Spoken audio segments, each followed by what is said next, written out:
Whoa. Can I do a quick update? We'll see. How far? How quick can I go without rambling, mumbling, and saying, not the full reveal, folks. We're not quite there for the full reveal. Junk wheels are on here right now. I am having a hard time getting this new rubber. Specifically getting the tubes in. I keep flatting the tubes. I've only successfully mounted one. I've gone on and off. There's 3 of them there I still can't get, so I got a few more tubes, so we'll try to get that. This rubber I'm going with is, and I know the Cyclekart standard is like a 250 or 275. This is a 317, but the tread, what is this thing? NRC 21 or something like that. No, it's an IRC NR 21. Anybody's wondering. Got them from Drag Specialties. It seems like a pretty good rubber. Now, it may not be exactly the best in loose dirt or sand. I don't know that I'm going to find myself in that. Mostly pavement or hard packed dirt is what it looks like I'm on. So I think this is going to work okay. We'll see. There goes the Dasho.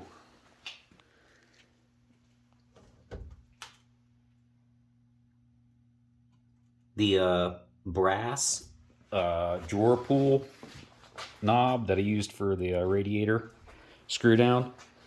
I took one and I chucked it up in the drill press, turned on the flap wheel, and spun that thing and turned that down. And it's kind of bad lighting. There's some Gorilla Glue sticking out of there. Drilled a hole through it and then tapped it to screw on, and that's my pull off and push on. And the brass, trying to use brass and copper, brushed aluminum where I can to keep that nostalgic look. And it's kind of a mix. It's not exactly all matching, but I'm hoping it kind of lends to it a little bit. These plates are not exactly correct. It says Daimler Benz Stuttgart, but it was not made in Stuttgart. The Blitzen Benz was made. Where was it made? Mercedes. Well, actually, it was Benz back then. It wasn't even Mercedes-Benz. It was Benz in 1909. So, what city was it made in? Drum roll. Starts with an M. If you said Mannheim, you're correct. It was made in Mannheim. We'll see if anybody notices. My nose, the side brackets came out pretty good. Pretty good, like the Inspiration car. Of course, the original, one of the versions, the radiator stood proud of this cross member, and then there was holes, speed holes in it. And then the nose was a little bit more parabolic than that cone. I kind of followed that one a little bit. I don't know if you can see, it's like a piece of angle iron. The parabolic one, that picture's not good. That one kind of shows the holes in the cross member there.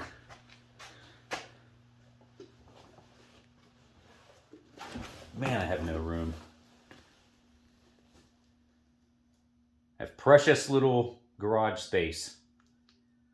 So if you're watching this and you haven't built one, and you're going, man, I kind of want to build one of those, but I don't have any space.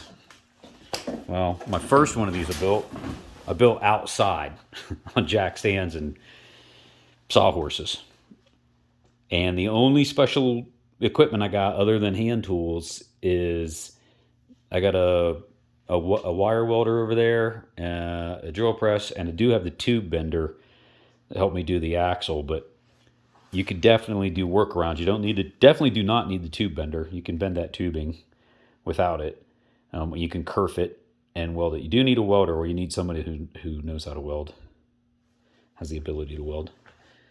I don't know if I've sent props to Dennis Thomas and Steve Vinson, Kelly Wood, but I was looking at my paperwork over here, and Michael Stevenson. If it wasn't for great folks like that, like those guys that share their stuff, I don't know how much time it would have took me to figure out sizes and whatnot. And I didn't necessarily take any of their sizes and use it exactly. I kind of, did my own thing a little bit, but it would be disingenuous for me to say that, yeah, that that frame is my design entirely. I definitely looked at what Dennis Thomas and Steve Vincent and Mark Parnell, he put some schematics online as well, and I used that stuff. So this stuff was very, very valuable, even if I didn't use that. Like, I got a 70-inch wheelbase, and my ride height's a little bit different. Not in the back. I think my ride height's the same in the back. I got a little bit of rake in mine. This particular schematic specifically, I definitely used as a sanity check for the width up front and the width in the back. Now, I went longer, and I think I went a little bit wider so that I could fit that seat in there and still have space between the frame rails. But the guys, Dennis specifically, sharing this online definitely saved me some time and headache. By seeing this here, it gave me confidence knowing, okay, I got a sanity check on what I want to do. So, Dennis Thomas, if I run into you at Huntsville, I owe you a beer.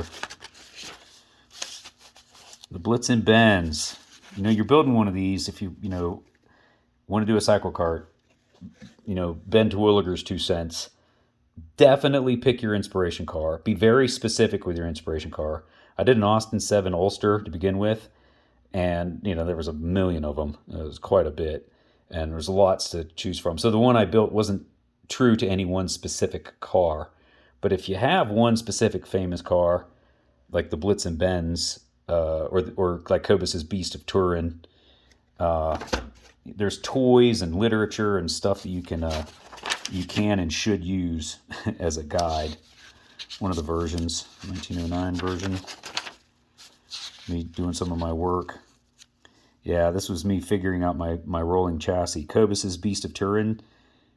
Don't know, he's not 64, but he said go with 64. And I know Kelly's Moore is a real beast, 79. 78-inch or 38-inch track width, blah, blah, blah, blah, blah. This was me trying to figure out doing reductions. So I don't know what my 54 to 38 is. I'm not exactly sure what that was. So I figured out a 27 to 19 scale. So to be true to the original, which was a 110-inch wheelbase. Oh, you know what? I know what it was. It was it was track width. The 54-inch original track width to a 38-inch track width gave me that scale of 2719. So if I was to scale the thing down, 2719, then that would have been my wheelbase, overall length and whatnot. So I did, or go from a 110-inch wheelbase to a 70-inch wheelbase was 11 to 7, and that's what ended up being my wheelbase. Now I'll tell you, I kind of mixed it up a little bit because I know my track width is 38 inches. Don't know what my height ended up being. Interesting to go back and look. This was work that I did in my head and computer before I actually started cutting metal. And that's just a little bit more of the same. More literature and pictures I stole off the internet. Internet stuff. Let's do a schematic of what I thought my front axle might need to look like. Don't know if I took that from somebody or not.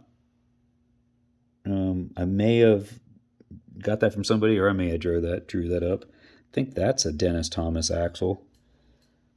And I think that's a Steve Vincent axle. It's not coming out in the camera very well. The nose cone, the parabolic nose cone, which I did not do. Maybe on the next one. Well, let's talk about the next one. What is this one missing? Oh, and it's missing too. Somebody's going to give me grief. Somebody's going to give me grief that I did not do the external sprockets and external chain. It's coming. I've got the stuff over there. I've got them. I got all the stuff. I just I ran out of time before Huntsville. Honestly, like I got to take things apart, and I got to weld on brackets, and it's a whole bunch of fiddling. I want I don't want them just on there for looks. I actually want the right side when I want to do a lever on it that pulls and actually engages an internal drum brake. So I actually have a brake on the drive wheel here. And then I also want to do a caliper lever, hand lever on the end of the bigger lever that's for the throttle, a la Kelly would, because I know Kelly likes to do a throttle on the dash.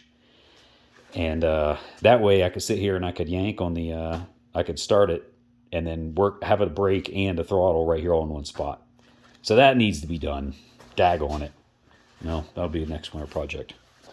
So I didn't get that done. Definitely in the plans. Don't give me grief. It's going to happen, I think. Steve Vinson. This is Steve Vinson. No credit, I think, printed off there. Or on that's definitely his design. Again, thank you guys for sharing that stuff. And likewise, I hope my videos help somebody. I hope somebody's watching this and going, man, that knucklehead can get away with making that. If that idiot can do it, I can do it. I think this is from the old Stevenson plan. Yeah, classic Stevenson classic wheelbase schematic. Predator stuff. More pictures. Barney. This is the Bob Berman Barney Oldfield version. Beautiful. I love that one. I love that version for the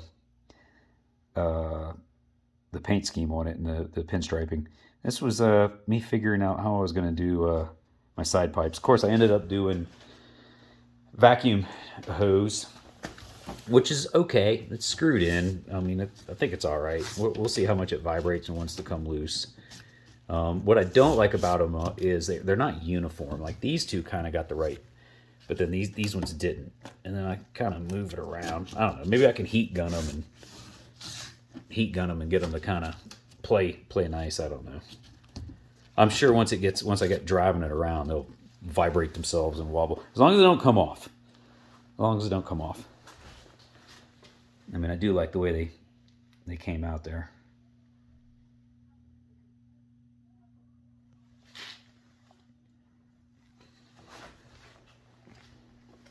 All right, this is a longer video than I normally do. So and it's not the full reveal. Still got more work to do. We got to get those tires mounted, get all those wheels and tires on there, clean her up, give her a spit and polish. Oh, well, my exhaust. I'm not happy with the exhaust either. I did a weld your own, and when the motor was up on the bench and I did this, I thought that kind of looked okay, kind of offset from the air intake, but it doesn't look right. It doesn't look right at all. So I'm gonna cut that and re-weld it, or I'll pay $20 and get another one, and I'll maybe make it Stinger style. Where it just kind of comes out the back. We'll see. I mean, it functions okay like that. It's a little bit close right there, but I think it's okay. It's not going to melt anything.